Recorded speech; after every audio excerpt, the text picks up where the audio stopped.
Hey you guys, good to see you here on Grassroots Gardener. We're on our way over to the big garden to give you a little update, but on the way over I wanted to kind of just ride slow by this first bed in the driveway. We put mulch all around the plants yesterday and it looks so good, y'all. That's our cherry brown mulch that we make here on the property, but really coming along on some of these beds.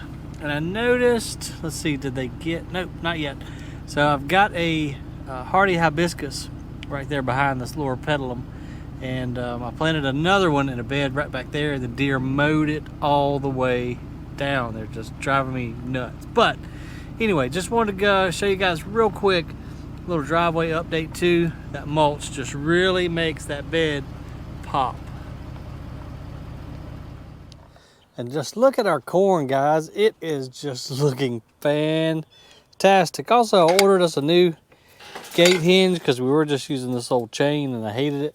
So I got us a cool new gate hinge. We are moving up in the world, folks.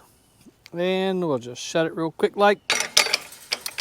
So it's been a hot day today. We hit 90 something. We're in the month of June right now, so I just went home, jumped in the pool to cool off, and figured we'd come over here and just let me show you the garden, show you how it's doing. It's doing absolutely gorgeous. Look at that corn. We got the corn that we planted first is tasseling out. So you can see the honeybees are over here helping spread the pollen around. But one thing I did want to explain to you guys real quick, because some of you commented and were asking about, you know, if you're planting similar vegetables together, if they can cross-pollinate and if it'll change the taste. Now, some of you had asked about like planting cucumbers and squash together. Absolutely fine. You don't have to worry about it. Those are two different species. They're not going to cross-pollinate, be like a cat and a dog. It's just not going to happen. Now, the deal with corn is it can cross-pollinate, and you will see the results in the corn because you're actually eating the seed. And so what's going to happen, you see how this, we call this the hair of the corn. So this is the female part, and up here is the flower that the bees are up here messing around with. This is the male part, so the pollen actually gets carried by the wind. It will come down, land on these pistils, the female part, and each one of these hairs goes to a kernel of corn inside the husk here. And so if you plant two different types of corn together, then yes, you will see the results on the food that you're eating. But corn is one of those that you know, you're eating the actual seed. So if you plant let's say you plant two different varieties of squash together, yes, they can cross-pollinate, but the result is going to be in the seed. So you would have to take that squash, plant the seed in order to see the result. Because when you're eating the squash, you're just eating the fruit body, if you will. You're not, you know, it's not like corn, you're not eating the actual seed. So I hope that makes sense. Hope that answers a few of you guys' questions. So if you plant two different varieties of corn together, yes, you will see the results in the corn cob, and it can change the flavor. Everything else, don't have to worry about that, but that's kind of how corn works. But Dad's been coming down with the rototiller, and look at how beautiful and black the soil is. We've got nice healthy stalks of corn. This is again bodacious, if you remember the video when we planted this corn, and it is just looking fantastic, man. It won't be long at all now. As we were just looking, the male pollen is already is being released now as we speak, and it's going to go down, pollinate that, and we're going to have 2 to 3 cobs per stalk, and it's going to be delicious. I cannot wait. Then as we walk further down, you remember we staggered this crop. So here in probably another, I don't know, 2 weeks or so, that corn should be ready. And then this will be 2 to 3 weeks behind that. But I'm really pleased with how the soil looks, how dark and rich it is. Our peas are coming along. Tomatoes are coming along over there really good. We had to replant these peas And the reason being, we got so much rain a few weeks ago. There's a layer of clay underneath this topsoil that's holding that water, and we had a lot of the seeds rot. So we had to come in and replant. But it looks like our squash is doing good. We got some baby squash even on that little bitty plant there. We've got some fruit. And then our larger plants down here are doing great. This is actually, oh, remember, this is our zucchini. Look there, guys. We got us a baby zucchini coming along. That is exciting. We can mix the squash and zucchini together in a pan, saute it up. That's going to be delicious. The peas are looking super healthy. Nice dark green leaves. I don't see a lot of insects chewing on them, which is a great sign. So hopefully the beneficial insects are doing their job around here. But these are looking super healthy, really vigorous, and just that nice dark green color. And the row is doing fantastic. Let's see. Oh, remember Dad planted those beets down here, which I hate beets. I've never grown them before.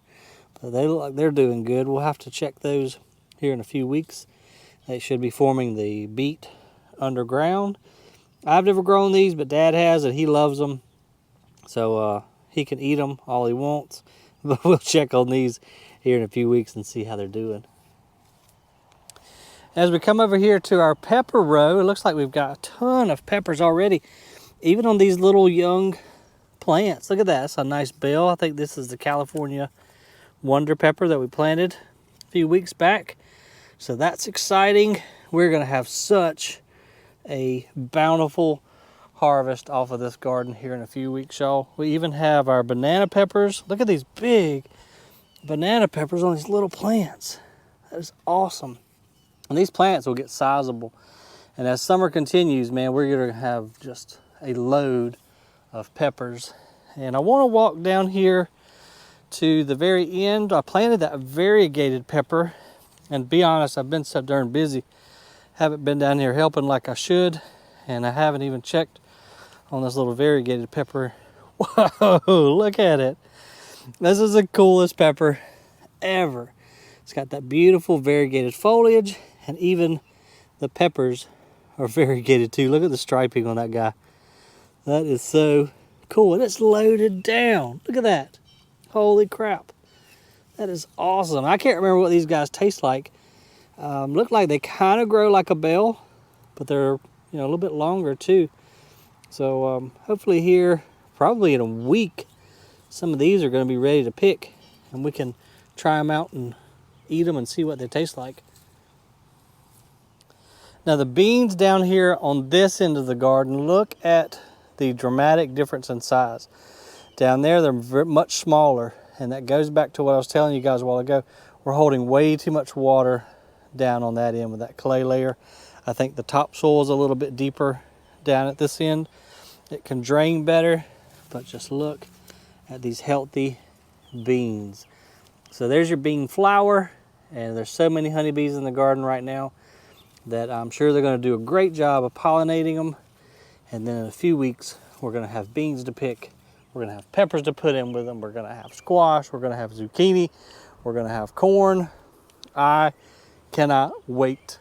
It's just so, I don't know, it just makes you feel good when you grow your own food. You take it home and cook it up. It just always tastes better because you put the hard work in to grow it yourself. The tomato plants are looking great. We've got nice flowers. This one is Cherokee Purple. This is an old heirloom tomato. Grows a nice big beefsteak style tomato. It's dark purple, very rich flavor. It's looking really, really healthy. Again, nice green foliage. Man, look over here at this guy. Look at the tomatoes already on him. Now, I haven't been over here, and some of you are gonna, give me a hard time because we've got 1, 2, 3, 4, 5 tomatoes on this cluster. And if you remember the video I did the other day of pruning, we're going to go ahead and cull those 2 tomatoes off and just leave 3 to that cluster. That way they can get nice and big. But we've got flowers all over the place. They are doing really, really well. This guy down here, I believe this is our cherry tomato. Yes, this is our super sweet 100. And just look at all the tomatoes on this dude.